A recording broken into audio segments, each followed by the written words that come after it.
Salut à tous, c'est Captain FX. On se retrouve aujourd'hui sur une nouvelle vidéo. Encore un tutoriel, donc là ça sera sur comment lire des cartes. Donc principalement sur les aéroports. On verra pour les en route charts plus tard. Donc voilà, ça va être dans un premier temps lire une carte.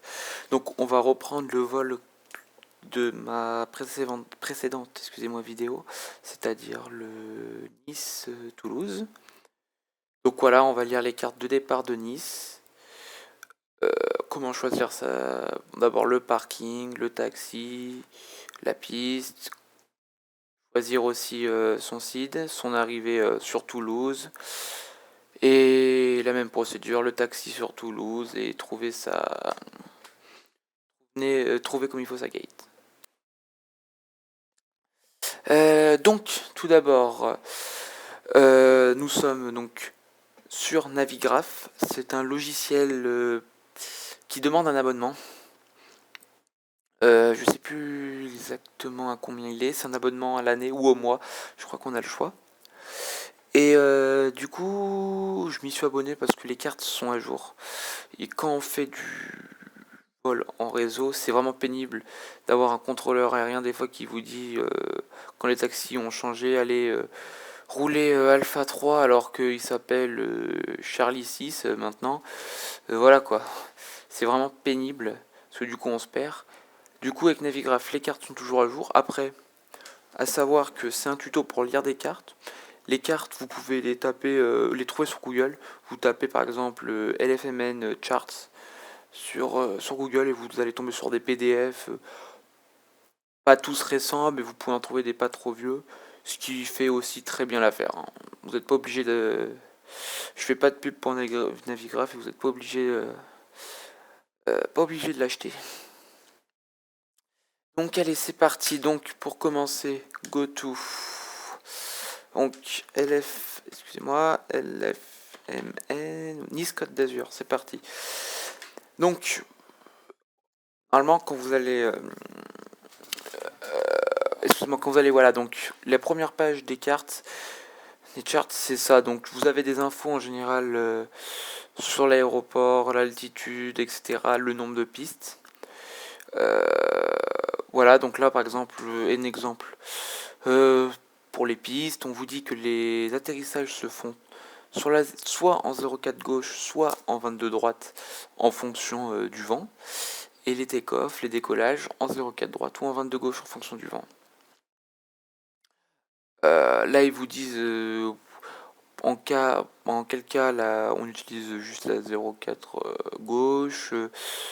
Voilà, donc c'est des infos sur l'aéroport. Donc si vous avez le temps de faire un départ, c'est pas mal, hein. Bon, après, vous lisez en diagonale, je vous conseille de pas non plus rentrer dans tous les détails. Donc il y a à peu près, normalement, il y a 3 pages. Là, l'APU,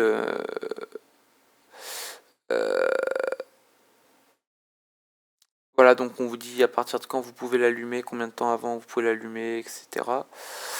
Euh, les communications, tout ce qui touche aux communications. Donc voilà, c'est de l'anglais, hein. Ça, il n'y a rien de compliqué à comprendre ça. Si on a des problèmes niveau communication. Et la dernière page, donc c'est les take-off minima. Les arrivées aussi. Et voilà, donc euh, voilà, hein.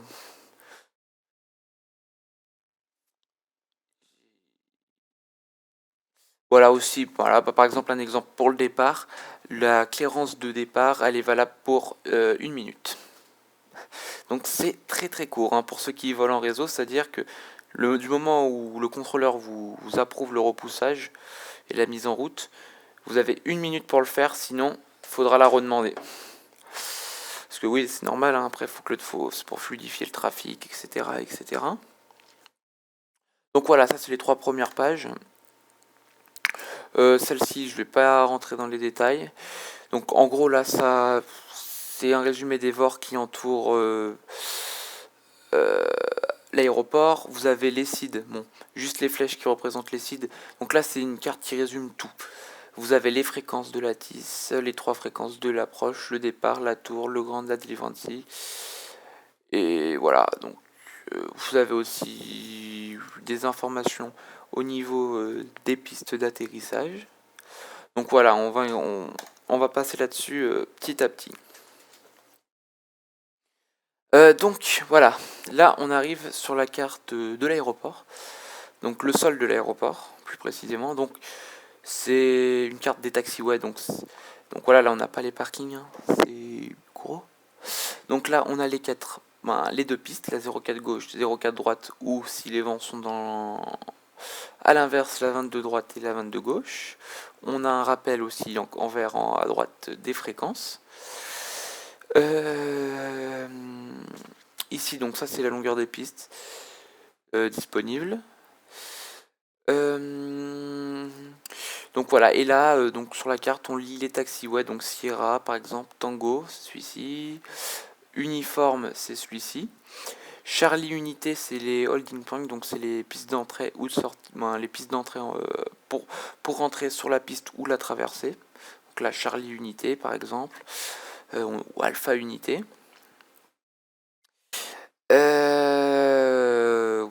Voilà, c'est à peu près tout. Donc ça, pour ceux qui n'y connaissent pas, quand vous allez voler sur Rivao, le contrôleur va par exemple vous dire rouler point d'arrêt Charlie Unité via Sierra Uniforme, donc c'est-à-dire Sierra Uniforme. Si vous êtes parqué là, ça fera comme ça. Charlie Unité. Donc voilà, et pareil quand vous atterrirez, vous aurez atterri plutôt. Waouh, c'est pas très français tout ce que j'ai dit. Voilà, donc après vous avez aussi les terminales, donc quand on vous dit de taxi au terminal 1, terminal 2, la caserne des pompiers, le parc pour les cargos. Donc voilà, hein, ça c'est des cartes, c'est très facile à lire, hein, c'est comme une carte avec des autoroutes, encore c'est plus simple je trouve, c'est vachement simple. Là on arrive sur la carte des stands plus précisément. Donc ça vous sert à choisir votre stand avant de vous connecter sur Ivao par exemple, ou quand vous vous aurez atterri, waouh, deux fois je le fais, lorsque vous aurez atterri, le contrôleur vous dira par exemple rouler via toujours uniforme tango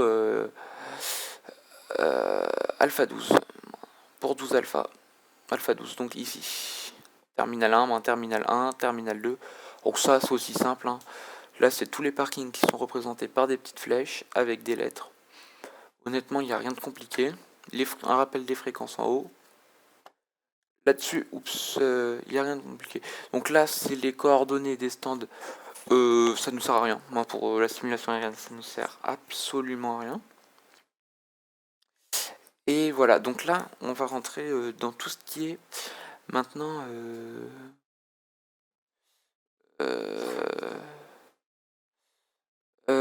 on va rentrer, oui, excusez-moi, sur tout ce qui est les SID de départ. Donc, il y a des sites, donc, quand le vent est favorable à un décollage sur la 04, left, et quand le vent est favorable à la 22. Donc, par exemple, si on prend les sites de la... Donc là, ça sera la 04, c'est sur cette carte. Donc, une fois que vous aurez fait excusez-moi, votre plan de vol avec PFPX, si vous vous rappelez, pour aller à Nice, on avait un premier point qui s'appelait Turil. Et donc voilà, Turil. Et donc ce point, c'est le point sur lequel va le CID. Si je devais... je sais pas si ça a été très très clair, mais en gros, donc c'est le point par lequel on doit se rendre. Du coup, nous, Turil, si on regarde bien, il y en a beaucoup, beaucoup. Sauf que Turil, lorsqu'on regarde bien, on n'en voit que deux. On voit celui-ci qui est là, le Turil 6 Alpha, où c'est écrit Jet, et celui ici, le Turil 6 Bravo, où c'est écrit Prop. En l'occurrence, c'est pas compliqué. À 320, on a des réacteurs, c'est considéré comme Jet. Donc pas le droit à l'erreur. S'il n'y a pas de contrôleur aérien, vous regardez cette carte, vous savez forcément que votre site de départ sera le Turil 6 Alpha. En partant, je précise bien, de la 04. Ça sera pas le même nom, ça sera Turil, mais pas forcément 6 Alpha en partant de la 22. Un autre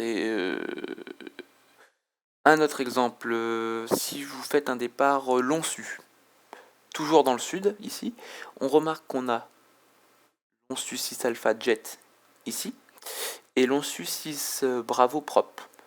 Vous êtes en A320, en 737, en station, tout ce que vous voulez, ça sera du jet, donc du Lonsu 6 Alpha. Après, c'est pas forcément du Alpha. Je prends l'exemple de si on part sur le nord, par exemple un départ Irmar. Donc là, si on fait un départ Irmar, ça sera du 6 Charlie. Donc là, vous avez par exemple, vers le nord, il n'y a pas le droit à l'erreur, il n'y a pas de jet propre. Ça sera que vous soyez un prop ou un jet, ça sera du 6 Charlie quoi qu'il arrive. Après, pas forcément avec le même niveau initial. Voilà, donc on y viendra après sur les niveaux initial. Là, vous avez en haut la fréquence du départ. Maintenant, si on devait partir de la 04, la 22 gauche, ou 22 gauche. Ouais. Ça serait cette page-là. Donc on le voit que donc c'est pas du tout pareil. Il y a certains mêmes noms. Donc on revient avec notre exemple du départ pour aller à Toulouse-Turil. Là, on voit que Turil, en départ, en partant de la 22, on a un Turil 6 X-Ray ici. Et un Turil 6 Yankee propre. Donc, comme je vous ai dit, toujours jet, dans notre cas.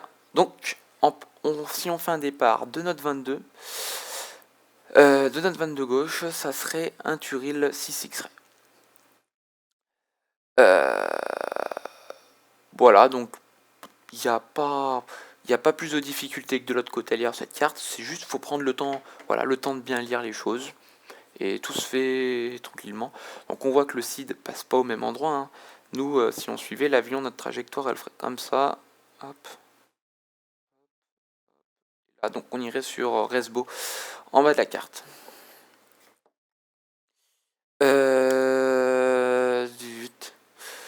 Donc voilà, là c'est notre page pour les CID, sachant en fait ceux-là ne sont plus en AirNav.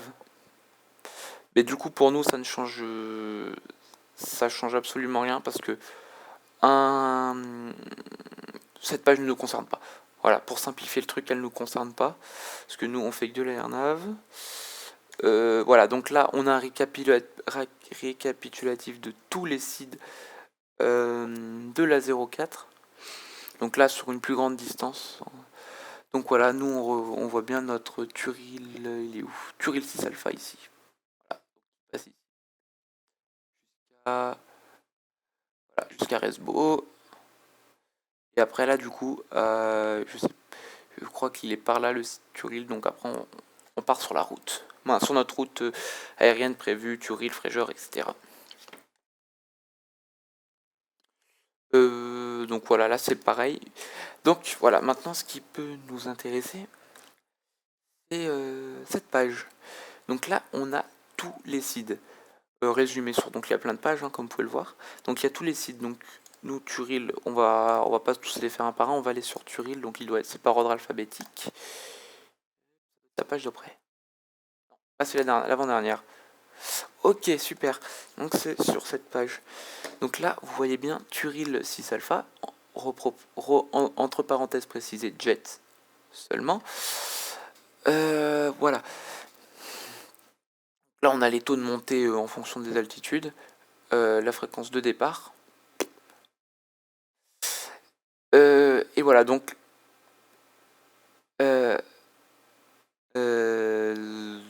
Resbo, STP Turil. Donc ça, c'est les points qui nous emmènent à Turil. Ils sont précisés là dans routing. C'est la route du Star. Et on a le niveau initial, c'est sur ça le plus important dans cette page, c'est le niveau initial là, qui est le niveau 100. Pour un Turil 6 alpha, ça serait un niveau 100. Donc je prends un autre exemple.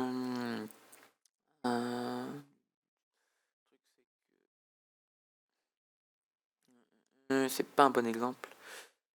Voilà, donc par exemple si on part sur octet, donc vous aurez la fréquence à contacter, les taux de montée, la route pour aller jusqu'à octet. Et là par contre le niveau initial est à 130. Pérus, ça serait pareil, niveau initial 130. Donc voilà, il n'y a pas de grande difficulté, comme je le répète depuis tout à l'heure. C'est bien faire gaffe aux cartes. Après, il y a un truc qui est important en décolle. C'est qu'il faut prévoir une panne moteur. Panne moteur, c'est peut-être un grand mot, mais un problème technique qui nous obligerait qui nous oblige à atterrir dans l'urgence.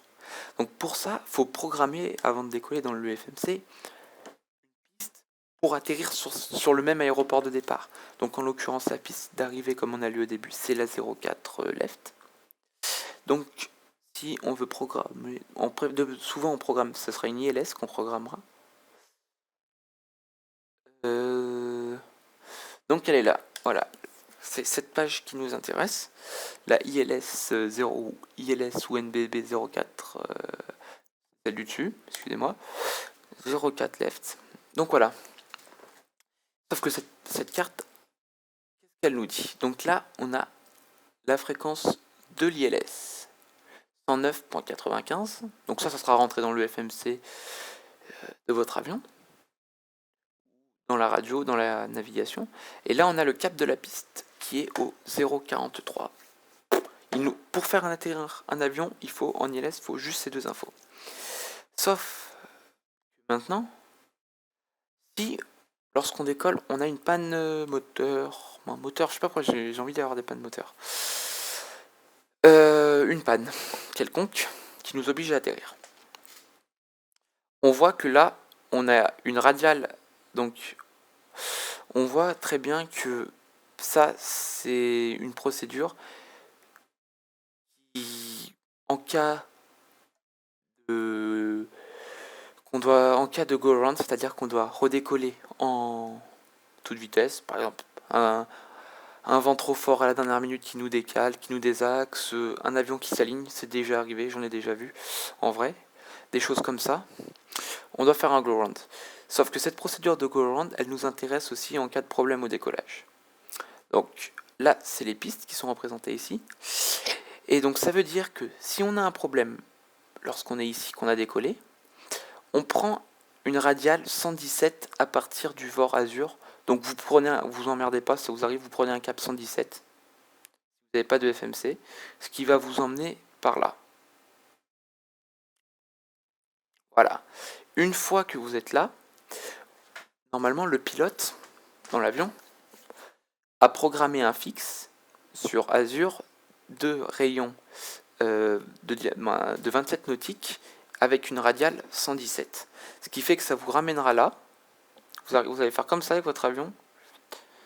Prendre cette radiale, pas prendre la radiale, suivre le fixe qu'on a dit avec un diamètre de 20 jusqu'à ici pour rechoper l'ILS qui vous fera atterrir.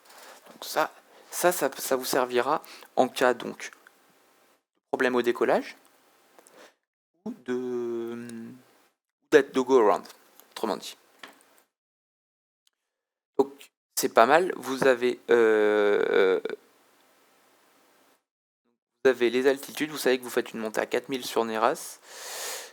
Neras, oui, je réfléchissais. Vous avez les vitesses, donc là on vous dit que ici il faut être à maximum 200 nœuds, etc., etc.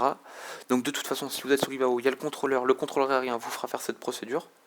Après, s'il n'y a pas de trafic, je vais pas vous mentir, il vous la coupera. Au lieu d'aller faire le tour à 27 nautiques, il vous fera par là, hop, hop, hop, comme ça. Il vous simplifiera l'approche. Et voilà. Donc c'est à peu près tout ce que je peux vous dire pour les départs. Avec toutes les infos que je vous ai données, vous pouvez faire un bon départ. Sachant que si je vois qu'il y a des trucs que j'utilise dans mes vidéos que j'ai pas dit là, je referai je ferai des parenthèses dans les vidéos avec avec un petit montage là-dessus qui explique pourquoi j'ai fait ci, pourquoi j'ai fait ça.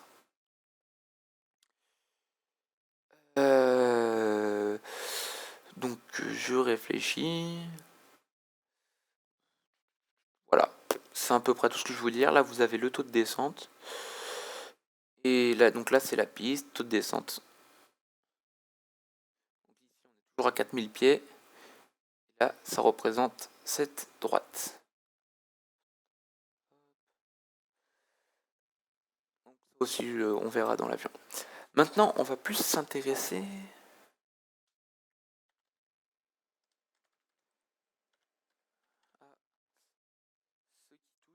à l'arrivée. Donc là, on va se rediriger sur l'aéroport de Blagnac, Toulouse.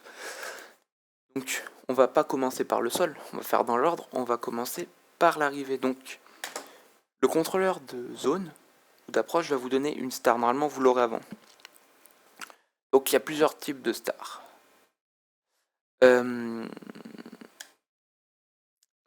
Zoom. Donc, nous, on a dit qu'on atterrirait qu'on allait atterrir. Oh putain, mais j'ai du mal. Hein. Qu'on allait atterrir en.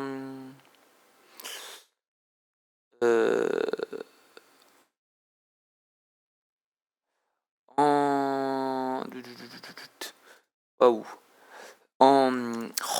Je vais y arriver. En 32, excusez-moi. En 32. Ce qui fait que là, donc, je suis sur le site de la page de la 32. Non, là, on pourrait utiliser celui-ci, mais je trouve que c'est rempli. Et puis, de toute façon, vu qu'on arrive de l'Est, là, c'est l'Ouest. Donc, nous, on arrivera de l'Est. North-East. On est sur la bonne page. Donc, on a dit que notre dernier point de notre route, c'était Fréjord. F, Fox, Juliette, Roméo. Fréjord, ici. On le voit pas, mais on a la fréquence, etc. qui doit se situer par là. Donc, nous, il faudra qu'on rentre. On n'a pas le choix là, on le voit bien, c'est pas compliqué. On n'a qu'une seule possibilité de star. Ça sera Fréjorg 6 Lima. Donc vous allez rentrer ça dans l'FMC, vous allez faire comme ça avec votre avion, vous allez Fréjord, Massam. Oui, Massam, réfléchissez. Arvel. Et normalement, Adimo. Ça sera votre dernier point. C'est ça, c'est Adimo le dernier point. Là, vous avez les altitudes. Vous savez qu'à Adimo aussi, faut espérer un niveau. Faut être à 8000 pieds. Vous pouvez pas vous planter. Franchement, vous pouvez pas vous planter. En fait, vous pouvez vraiment pas vous planter. Sauf que...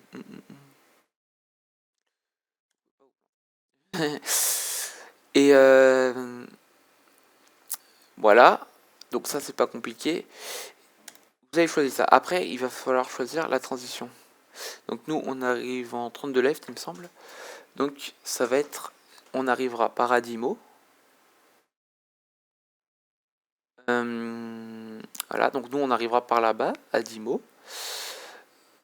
Et on va faire comme ça, la B610, ici. Et là, on sera dans l'axe. Donc ça s'appelle la transition. Je crois que ça, je sais plus comment elle s'appelle précisément, cette transition. Mais le contrôleur va vous dire... de la zone va vous dire arrivée Fréjord 6... par contre, 6 Roméo, il me semble.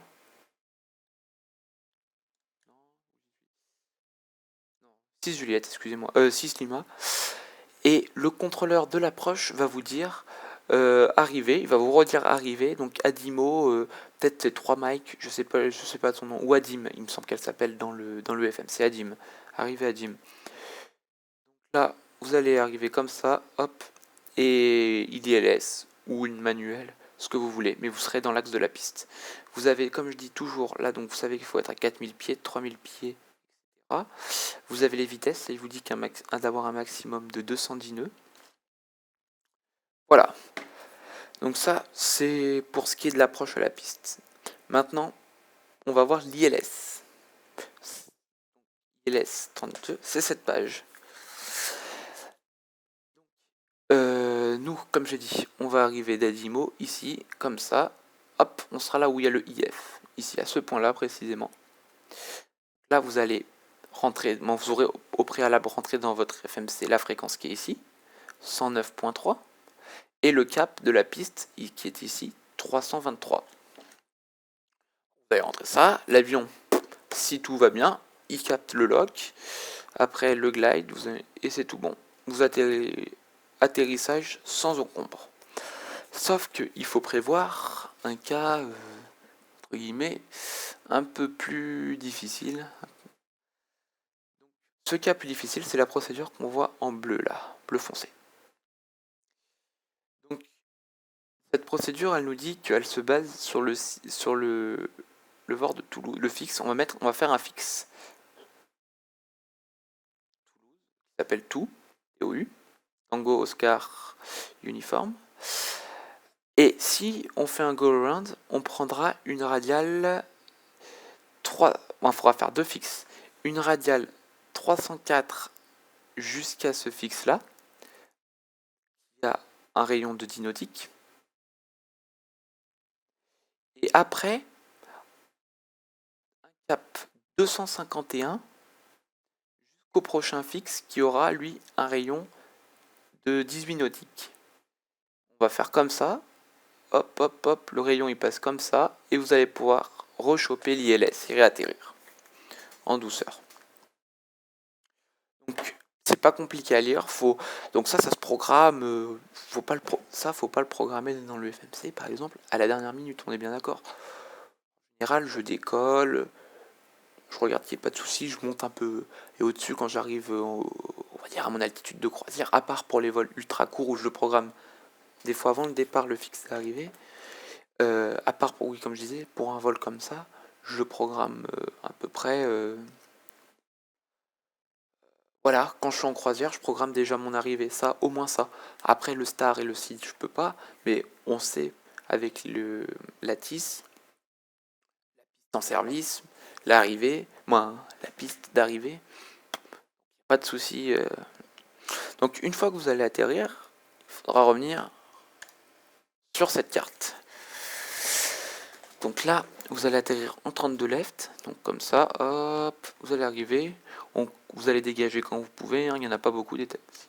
Donc par exemple à Mike 8, traversez le bout de la 32, et il va vous demander taxi via papa, etc., etc., jusqu'à une aire de stationnement, donc là qui sont ci-dessous. Terminal 2 le plus souvent. Hein. Donc voilà, c'est...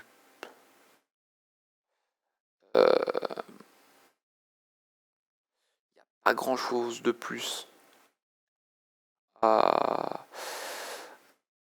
à savoir. Donc là, c'est plus pour Airbus, cette page là, donc Beluga, où sont leurs avions. Là, c'est les 380 par exemple, etc., etc.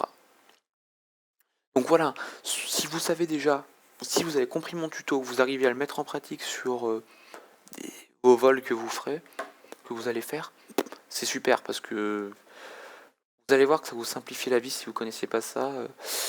Surtout avec le contrôle aérien, des fois au début quand on commence, il nous dit qu'est-ce qu'il m'a demandé, pourquoi il me dit deux fois arrivé, on s'y perd.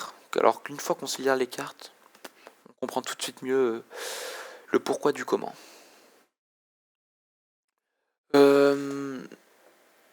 Donc voilà, c'est à peu près tout pour cette vidéo.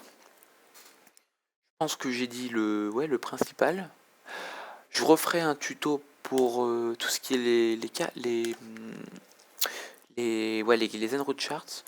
Plus tard, certainement, plus quand je ferai du long courrier. Je vais pas m'enquiquiner, je vous avoue, à le faire maintenant.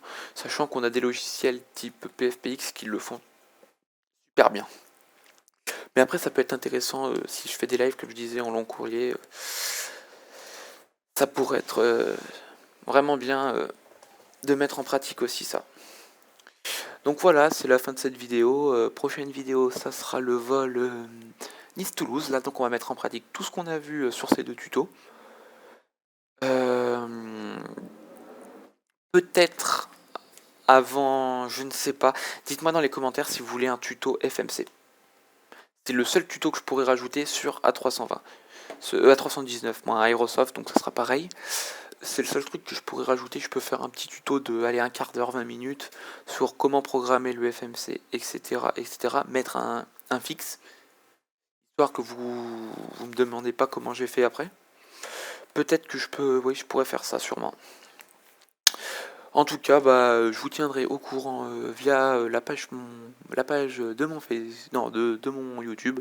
Peut-être que je me créerai une page Facebook. Par la suite, on verra. Donc voilà, c'est à peu près tout. Je vous souhaite une bonne fin de journée et à très bientôt.